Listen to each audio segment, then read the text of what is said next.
Oscar, buenos días. Evaristo, buenos días, amigos de Cadena Sur. Buenos días. Una nueva semana, Oscar, el paso a paso y con todos los casos que se acumulan, pero ahí vamos, ¿no? Pues sí, ahí vamos, pero falta lo peor, ya estamos por llegar a lo peor. Así es, se estima que para mediados de este mes estemos alcanzando el pico, No. bueno, del mes de mayo, mejor dicho, del mes que sigue. Así es que tenga paciencia, tenga consideración, tenga los cuidados que hasta ahora hemos llevado. Y hablando pues, Oscar, del coronavirus, justamente esto que se está mencionando, la movilidad en Morelos mantiene una alta letalidad. Bueno, no sé si sea la movilidad o no sé qué, pero se había dicho desde el principio, ¿se acuerda? Y aquí se lo dijimos, que el coronavirus en sus inicios era una enfermedad muy infecciosa, pero de baja mortalidad, apenas el 3%. Y eso es lo que llama la atención, porque en el estado de Morelos, de acuerdo con el número de casos, es alta la mortalidad. En este momento se estima el 16%. Así es que, pues esto nos debe hacer comprender, Oscar, que pues todavía no se sabe ni se puede proyectar lo que puede pasar. Exactamente, mira, la movilidad propicia el contagio, y el contagio, pues bueno, viene acompañada de esa letalidad que no solamente afecta a las personas mayores de edad con enfermedades. Aquí en Morelos ha habido casos de personas que por lo menos no se les conocía lo que llaman como comorbilidad, otra enfermedad, y han fallecido 2 o 3, pero que no tenían nada. Exacto, pero si no se hubieran contagiado se habría podido evitar esa muerte. Desafortunadamente Morelos, junto con Querétaro y creo que Aguascalientes, es uno de los estados que menos ha reducido su movilidad.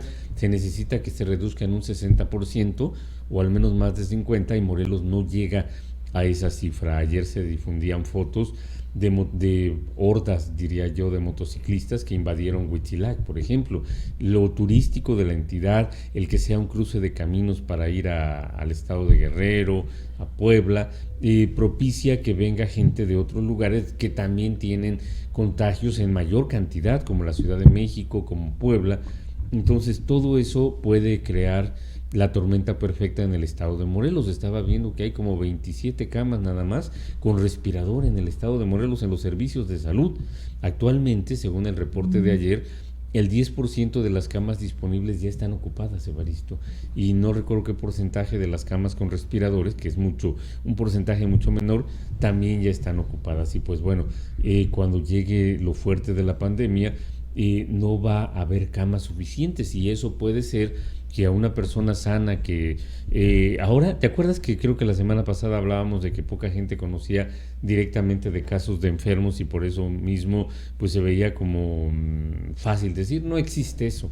Te cuento que conozco el caso de una persona cercana en Cuernavaca que enfermó de coronavirus, una persona joven que sin embargo, por lo que me platicó, le costó trabajo superar los efectos de la enfermedad, la falta de respiración, los dolores y las otros síntomas que son inherentes a esa enfermedad. O sea, aun cuando seas joven y tengas tu cuerpo fuerte, la enfermedad golpea muy duro. Ahora se sabe que, por ejemplo, uno de los efectos tiene que ver con la coagulación de la sangre, y el coronavirus puede provocar derrames cerebrales o infartos, ictus. Entonces no es cualquier cosa. Sin embargo, los jojutlenses, los morelenses en general, no queremos entender que es en serio. Y por ejemplo, está bien que la gente que tiene que salir a la calle, algunos tenemos que salir, pero hay que tomar las precauciones necesarias. Y las precauciones necesarias no solo incluye ya andar siempre con el tapabocas en la vía pública, sino guardar la distancia. Olvidémonos de que sea sana o insana. La distancia, por lo menos 1,5 metros, aunque lo ideal son 2 metros de una persona a otra. O sea, cuando vas en la calle no te cruces pegadito con otra persona, no porque esa persona te vaya a infectar, pero si ya está infectada, a esa distancia podría, si de repente cuando cruzas con esa persona tose o estornuda, pues ya el coronavirus te puede llegar a las cavidades, la boca, la nariz, los ojos, y contagiarte. Y ahí ya va a ser una lotería si el cuerpo resiste la enfermedad, o si tienes algunos síntomas, o si te agravas. Entonces no entiendo por qué no podemos comprender que es en serio, que es necesario cuidarse. Ayer me asomé por el mercado, ¿cómo se llama? Benito Juárez. La verdad no se antoja entrar, toda la gente se amontona allí, no hay distancia, aunque en la entrada, pues bueno, la autoridad hace lo que puede porque los comerciantes, igual que en Cuernavaca, terminan por imponer su ley y hay gente del ayuntamiento que te pone gel y están unos elementos de la Guardia Nacional en una de las entradas impidiendo, bueno, no, están vigilando allí nada más. Pero lo cierto es que la concentración de personas está allá adentro como si no pasara nada. Y desafortunadamente lo que yo vi ayer en el mercado, como consecuencia, será observable en 14 o 15 días. Pues vamos a ver, ojalá que los morelenses particularmente, bueno, todo el país y todo el mundo, aunque nos contagiemos, pasemos inéditos, porque también esa es una posibilidad, ¿no?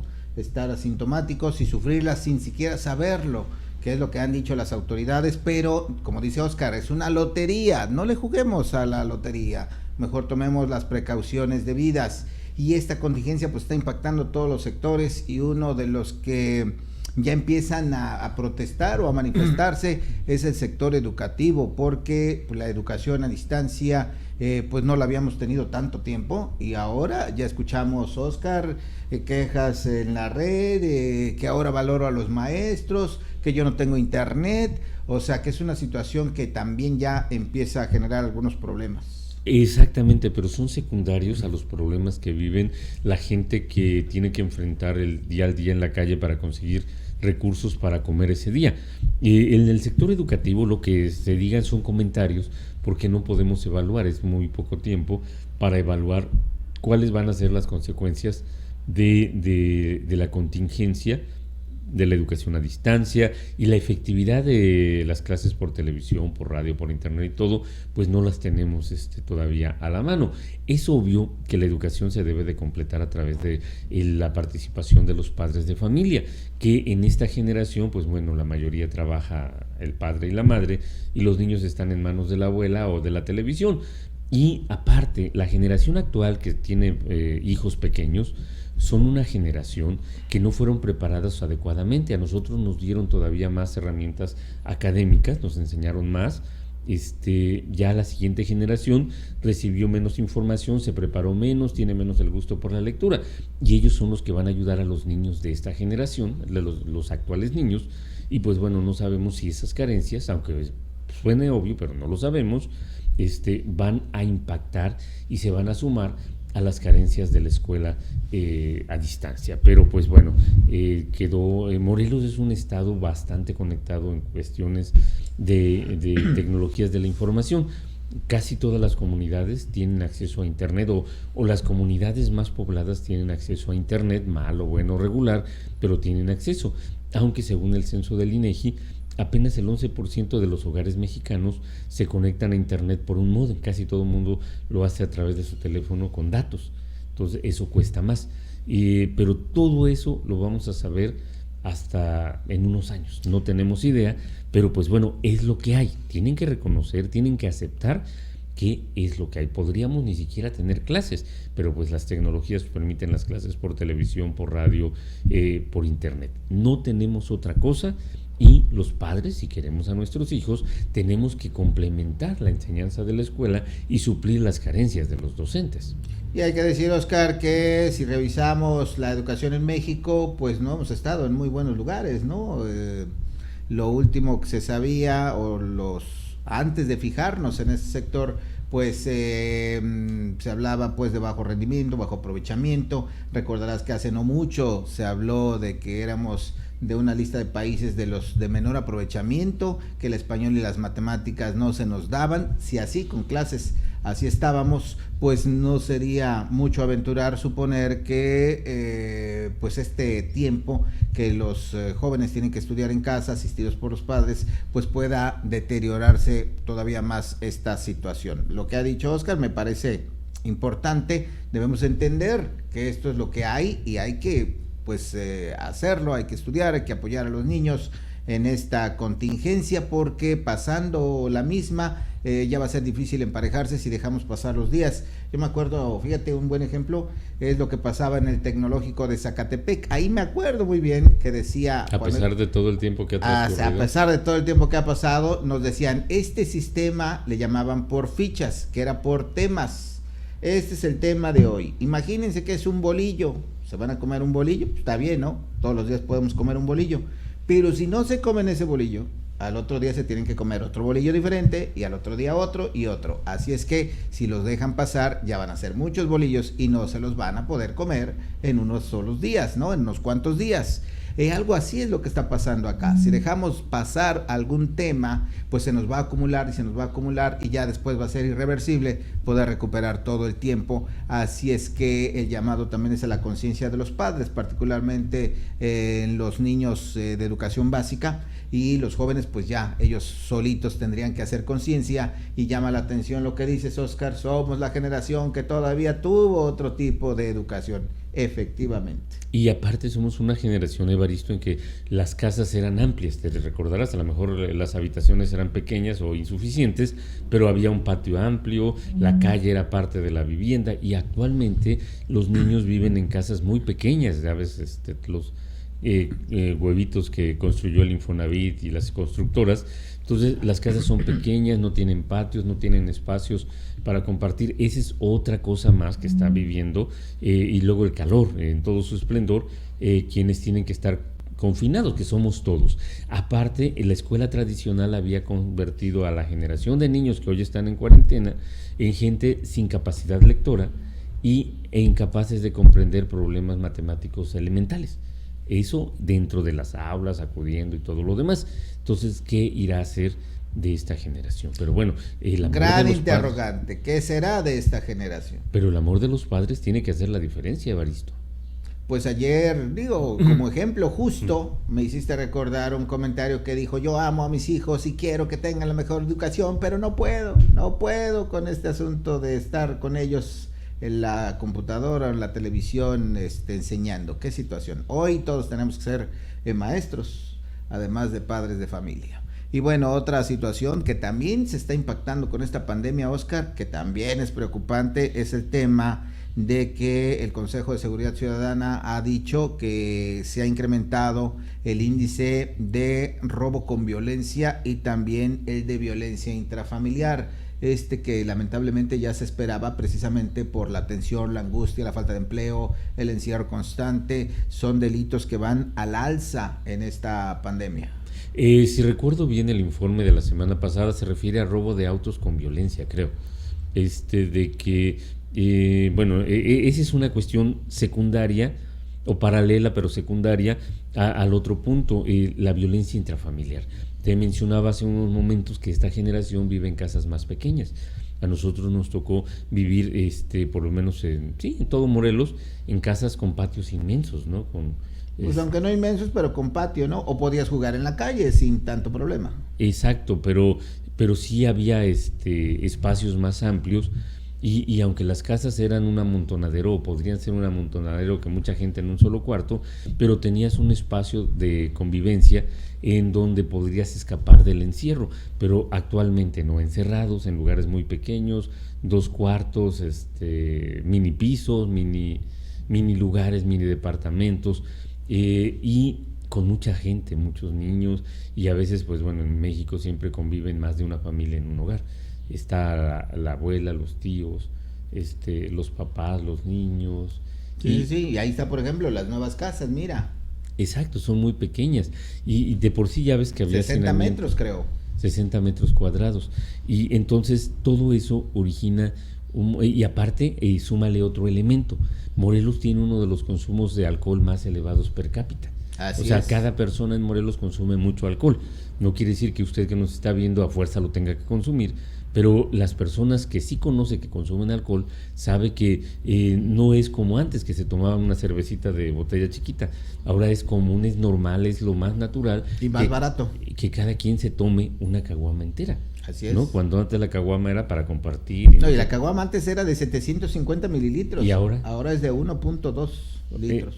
Pero es normal que una sola persona ingiera toda esa cantidad de alcohol, que por muy poca graduación que tenga, pero altera. Entonces, alcohol más apretujamiento, la combinación más falta de trabajo, más machismo, más niños en casa, más falta exacto, de ingresos, más machismo, más necesidades, y desafortunadamente las mujeres y los niños están siendo las víctimas de esa situación de violencia intrafamiliar. Las autoridades dicen que hay mecanismos, hay leyes, hay refugios, pero tú sabes, ya lo dijiste creo que la semana pasada o hace 2, los refugios en Morelos están saturados. Sí, una tiene, creo que la mayor cantidad que puede aceptar es una de Cuautla, que tiene para 12 familias, o sea, para la madre con sus hijos, 12 madres con sus familias. Aquí la de Jojutla unos cuantitos, creo que en Zacatepec no sé si siga funcionando, unos cuantos, pero no es funcional. Entonces, es otra de las secuelas que vamos a tener por el coronavirus. Así es, que lamentable, qué situación. Si podemos hacer algo también en ese tema, seamos conscientes, es una situación que prácticamente nos está poniendo a prueba a todos los mexicanos, a todo el mundo, en muchos sentidos. Ahí estamos viendo nuestros defectos y creo que podría ser una oportunidad para corregirlos. De hecho, por eso es importante que usted vea los programas especiales en el esfuerzo que ha hecho Carpe Diem para esta temporada. Carpe Diem es un programa que solamente salía los viernes, pero que ahora sale 3 veces a la semana, y que a través de psicólogos invitados ofrece perspectivas para enfrentar esa situación. O sea, le dicen a uno que la convivencia forzada, apretujados, produce tensiones. Si usted lo vive en esas tensiones, tiene que saber, ahí se lo dicen, que esas tensiones son naturales y hay vías de escape para no caer en las fracturas que provocan esas tensiones. Por eso reconozco la labor de Abel Guadarrama. Claro que sí, un programa que aquí lo hemos dicho, no te enseñan nada de esto ni en la universidad ni en ningún lado, El desarrollo humano es algo personal que hoy ya está estudiado, que puede haber este análisis, estas recomendaciones, porque sí hay especialistas que se dedican a estudiar todo este tipo de cosas. Así es que, como dice Oscar, pues vea este tipo de programas. Aquí en Cadena Sur le ofrecemos y hay muchos más. Hay incluso línea de asistencia telefónica para casos urgentes y graves, para que podamos superar este asunto. No lo veamos como algo imposible, como un obstáculo, veámoslo como algo que nos ha tocado enfrentar. Fíjate, nos ha tocado el sismo del 19 de septiembre aquí en Jojutla, en otros municipios no, y ahora nos toca esta situación también inédita en los últimos 100 años. Así es que esto nos debe poner a prueba y debemos preguntarnos de qué estamos hechos, qué queremos ser y hacer, y entonces entender lo que estamos viviendo. Bueno, Oscar, y otra cosa, en medio de la pandemia, pues también hay otras situaciones que avanzan, y un asunto que ha llamado mucho la atención, esta ley de amnistía que se dio a conocer de inmediato. Mucha gente dijo, ahora sí, afuera los secuestradores, los extorsionadores, va a estar peor la cosa. Calma, eso no es cierto, le ha faltado difusión a los alcances de esta ley. Exacto, tú sabes que López Obrador tiene muchos y muy poderosos enemigos y buscan cualquier cosa para llenar el ciberespacio de noticias falsas, y la interpretación que dieron a la ley de amnistía es una de esas noticias falsas. La ley de amnistía era una de sus promesas de campaña más importantes, porque en México la mayoría de los presos están presos porque son pobres. Usted pudo haber cometido los crímenes más horribles, pero tiene dinero para defenderse, nunca va a caer en la cárcel. Y si por un error, porque de plano todo se conjuró en su contra, sí llega a la cárcel y es súper culpable, con un buen abogado sale porque sale. Sin embargo, hay personas que están allí por haber robado un poco de comida y tienen años en la cárcel porque, por ejemplo, son indígenas y no se pueden comunicar en español. O hay personas en los estados panistas hipócritas, gobernados por panistas hipócritas, que cambiaron las leyes para penalizar el aborto y todas sus consecuencias, y están en la cárcel por haber abortado de manera natural, o por profesionales de la salud que tuvieron que... Hay abortos que son necesarios, a veces es necesario interrumpir un embarazo para salvar la vida de la mujer, y pues bueno, cuando eso se hizo y los profesionales de la salud que intervinieron están en la cárcel. También hay muchos presos políticos de la era de Peña Nieto. Recuerden ustedes el aeropuerto de Atenco cuando él era gobernador del Estado de México, pero cuando fue presidente, todos aquellos que se oponían a sus proyectos terminaron en la cárcel, acusados de delitos que no son de la índole de la conducta que realizaron. Les aplicaron delitos económicos cuando, pues bueno, en realidad es una cuestión de conciencia. Entonces, todas esas personas que no hayan cometido delitos de sangre van a poder salir. Eso va a ayudar ahora en la epidemia a descongestionar las cárceles. Hace ratito tú mencionabas que pues es un peligro que se contagie la gente en las cárceles, y va a ocurrir seguramente porque pues las cárceles de Morelos, por ejemplo, están llenas de corrupción y lo único que manda allí es el dinero más que las medidas necesarias para prevenir males mayores. Y la ley de amnistía es eso, no va a liberar a los grandes narcotraficantes, va a liberar, por ejemplo, a las mujeres, no, a las mujeres que, por ejemplo, fueron obligadas por sus parejas a transportar, por ejemplo, a meter droga a la cárcel. Sí. Ya ves que, pues bueno, convencen, tienes que traerlo, y lo meten, pero ellas fueron, ¿cómo se dice?, coercionadas, pero no lo hicieron por propia voluntad o por buscar una ganancia o lo que sea. Ellas iban a poder salir de la cárcel.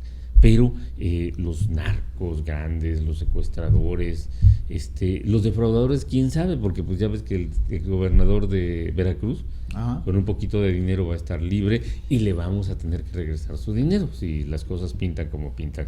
Pero la ley de amnistía simplemente es un cumplimiento de una promesa de campaña de López Obrador. Me llamó la atención, Oscar, lo que decía un abogado penalista aquí en Morelos, de que no debieran liberarse así sin más, sino que debía mejor conmutarse por otra pena. Me pareció muy interesante. Cipriano Sotelo Salgado, un abogado muy polémico que utiliza todos los recursos a su alcance. Él es de los abogados caros que no le importa cómo y no le importa si su cliente es culpable o inocente, pero si lo contratan y le pagan lo que él cobra, lo saca. Y él, pero hacía un planteamiento muy inteligente, que en lugar de liberarlos así porque sí, que les conmutaran la pena por servicios a la comunidad, por ejemplo. Así es. Suena muy interesante, aunque claro, también tiene matices, porque hay personas que por la ley de amnistía van a salir porque no tenían realmente la responsabilidad en los delitos por los cuales los sentenciaron.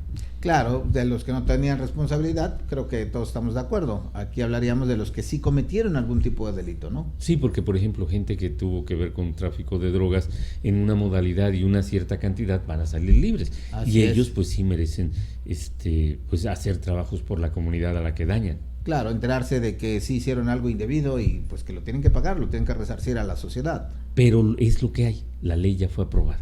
Pues ni hablar, estamos al pendiente aquí en Morelos, ya se está revisando, ¿verdad? Ya se está revisando también aquí en Morelos quiénes podrían salir bajo el amparo de esta disposición. Pero aclaro, eso se lo leía nuestro colega Jesús Castillo, que está muy especializado en temas jurídicos. En Morelos, por mucho que analicen, nada tiene que ver que analicen, porque es una potestad del gobierno federal. Ya, buena observación, porque sí leíamos eso, que el gobierno ya estaba revisando. El secretario de gobierno dijo eso, estamos analizando que bla, bla, bla, para que cuando la ley entre en vigor, y lo dijo cuando ya se había publicado, o sea, ya estaba en vigor, y dijo que vamos a analizar a quién puede ser, pues él no tiene ninguna atribución, haremos ni justicia. Todo el gobierno del estado tiene atribución, es una facultad del gobierno federal. Haremos justicia, lo haremos con cuidado, seremos responsables. Disculpe, secretario, no es su facultad ni hablar, ni hablar. Gracias, Oscar. No, gracias a Cadena Sur y a ti.